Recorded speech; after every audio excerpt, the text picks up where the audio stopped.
How to use Audiate offline. When you are offline, you can still import audio files into Audiate and listen to them. However, you won't be able to edit the audio using features like copy, paste, or cut.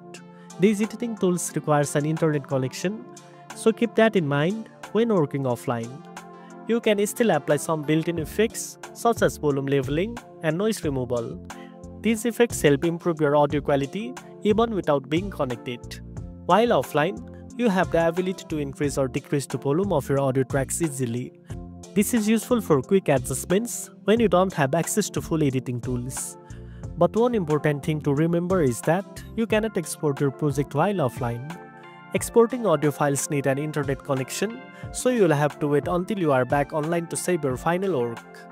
Once you go back online, Audiate will detect any unsaved projects that you were working on offline.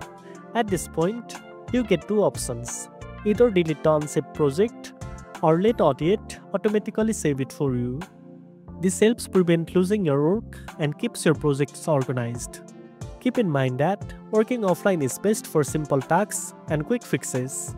For full functionality, staying connected ensures you get the most out of Audiate's features. And that's it. Now you know how to use Audiate offline. If you found this video helpful, don't forget to like, share, and subscribe for more tech tips. Thanks for watching, and I'll see you in the next one.